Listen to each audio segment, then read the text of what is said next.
of your perspective as a new coach there at Rhody, but your perspective of the CAA and where it stands in the FCS.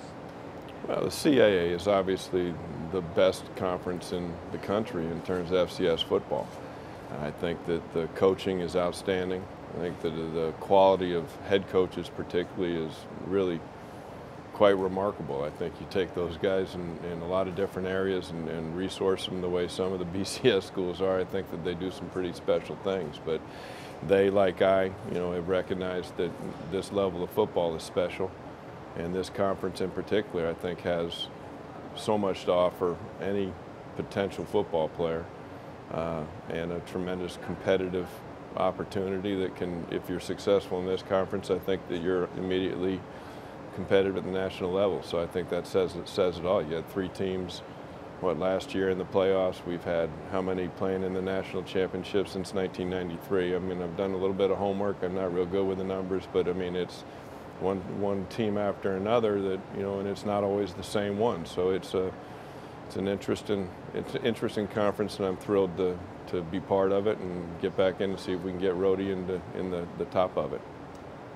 Share with me, if you would, you said special at this level, at the FCS level. What do you find is the real special quality about it? I like to coach kids that have been told no. So I think that that's really what it comes down to. If you're asking what's special about FCS football, it's the kids and the type of kids that you get to coach at this level. I think there's a number of players on each one of the programs throughout the CAA that could play at any place I've coached. I remember the days when I was at Boise State. I was there for 6 years, and that was a 1AA program. And when I went from there to East Carolina, I was wishing I had the players at Boise State at East Carolina. The thing that's nice about the FCS level are 2 things. One, these kids have been told no at some point in time, so they walk in the door with a little bit of a chip on their shoulder. My experience has told me when people have a chip on their shoulder, they're going to work that much harder. If you work that much harder, you got a chance to be able to fulfill their potential as a ball player and as a student athlete. So that component is really good. And I think the competitive makeup of the conference, to be able to play it off in a playoff, week in and week out.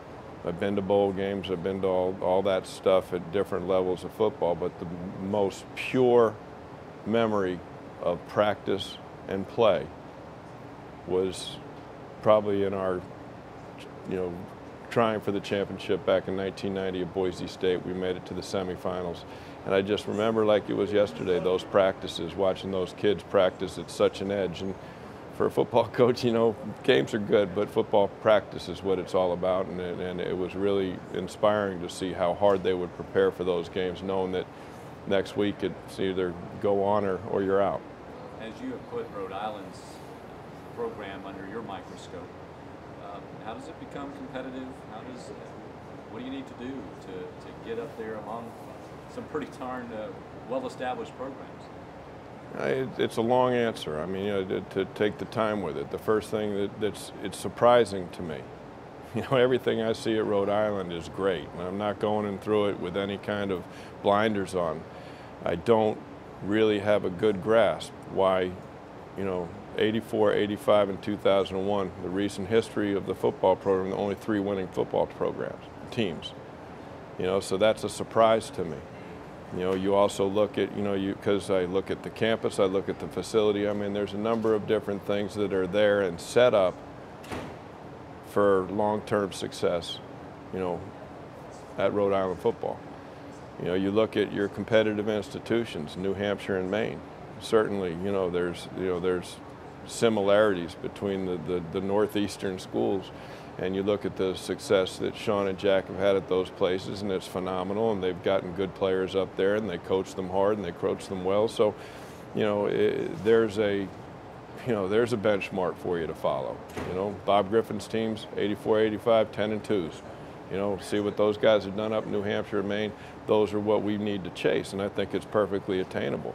So, it's going to be a cohesive effort of everybody involved. Any kind of successful organization starts off with the labor.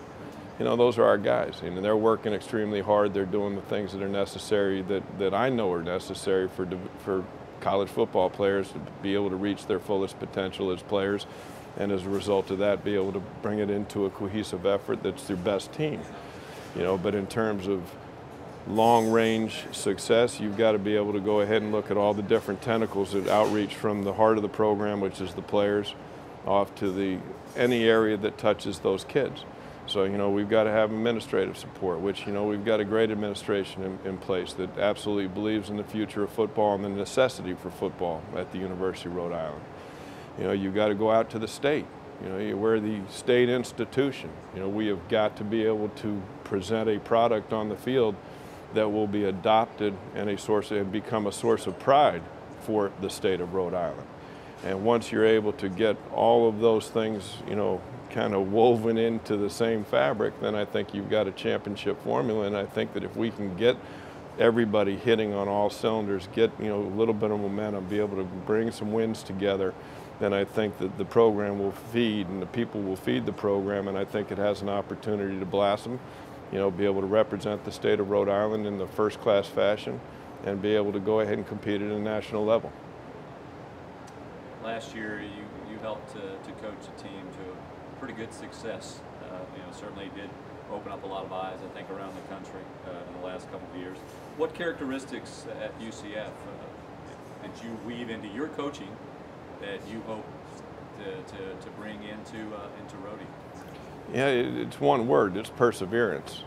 And that's not a new word that I picked up along, at UCF. I think that it's one of those that continues to rear its head, as a word that is absolutely critical for success in football and probably for success in life when you really look at it. Someone asked me a similar question, earlier, and the true answer is that I certainly learned a good bit in 2 years at UCF. I reinforced some beliefs. I didn't change entirely, but I probably stole a little bit of something out of George O'Leary that I put in my back pocket. Not more, not less than any other people that I've coached. Coached with. The foundations of my whole coaching background have come from Don James, but that came from Don James at the University of Washington through one of his assistants who I first worked for at Boise State, Skip Hall, and those principles are still alive in my coaching philosophy. But, last year, I think, with the Fiesta Bowl performance by UCF, watching those kids and being part of that for the last 2 years, I was very impressed with the mental strength, physical toughness of that football team, which allowed them to persevere without exception. You go to the Louisville game, which probably set us up last year, where, we're 21 points down. Kids come off the sideline, and what are you going to do? You're going to, is this it? And you make a play here, you make a play there. You got a quarterback like Bortles, but you had a team fabric that was really committed to playing the full 60 minutes. And if you're physical, if you're tough-minded, and you will play longer than harder than your opponent, you got a chance to look up at the scoreboard at the end of 60 minutes and see if you've done enough to win the game. And we were able to do that and then able to take it the rest of the way. So perseverance is certainly a cornerstone of our program, and it's really three things: accountability, productivity, and persistence. Put those things together, and I think we got a chance to get great success. Let's talk about some of the individuals here. Your linebacker Andrew Bowes, preseason All-CAA football selection. How much do you anticipate that he will be one of your top leaders, particularly on the defensive side of football?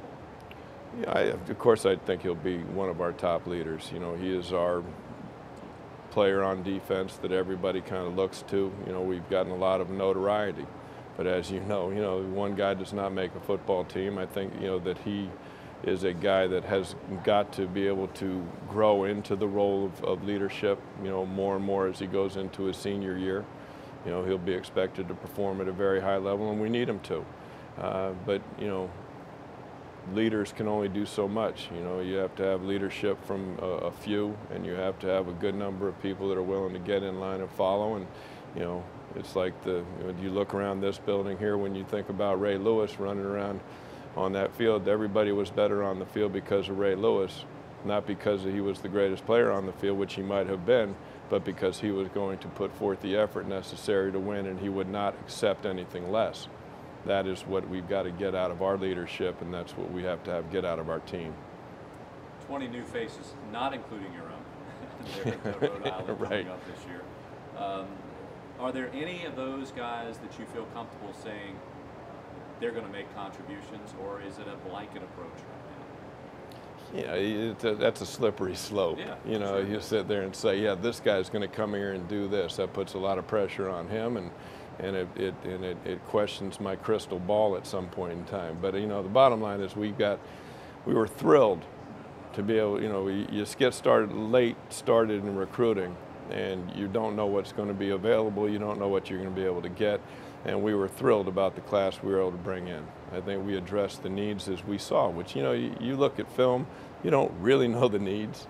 You know, I talked to some of the previous staff members, tried to get as much information I could, but I looked at numbers, I looked at what we needed to do in terms of getting, you know, certain positional areas shored up, and I was thrilled with what we have coming in. So I would be disappointed if we were talking next year at this time we weren't talking about a couple of those incoming freshmen.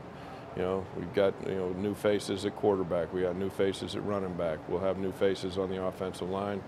You know, D-line, I think, is we've got a number of guys. I don't know if those guys will be ready to go, and because my experience has been, you know, the closer you are to that line of scrimmage makes it a little bit harder to be that much of an impact player early.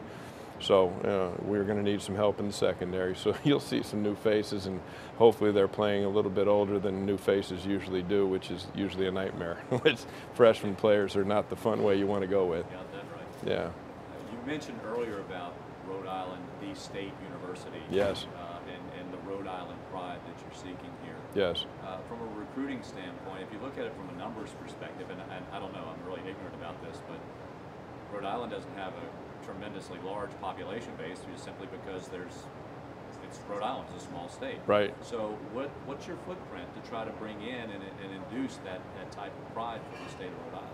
Well, our footprint's pretty well established right now. We've got 20 kids, you know, the lead number of kids from different states, and we're recruiting, you know, the whole Northeast. You know, we're sitting there going Rhode Island, Connecticut, Massachusetts. You know, we'll go up in New Hampshire, Maine if there's players that we need to go up and try to attract. You know, New Jersey's big for us, New York on down into Maryland area, which we really think has been good for us in the past. We'll pop into Florida and we'll work the junior colleges. You know, so we're not going to, nowadays you can get a player from anywhere as long as they want to come to the beaches and, you know, come to Rhode Island, which is a great spot. I think we'll take a look at them and we'll bring them, but our focused efforts are there in those areas. So, you know, our footprint by numbers has been, you know, 20, 21 kids on the squad are from Rhode Island, and then I think it's New Jersey is next, and then you work it on down the line there. But I don't think it's absolutely necessary to gain the pride factor that I'm looking for out of the state. You know, if we're a state institution and representing the only game in town, you know, then I think the critical issue is winning. You know, whether you're winning with guys from Rhode Island or you're winning guys from Massachusetts or Florida or wherever they are, as long as it's a team that inspires people that watch them, which means that they show up, they're looking good, they play hard, they play with passion, they play with energy, then I think that people will latch on. But we're going to have to win. For us to achieve what we want, we got to get out of the blocks, we got to win some games.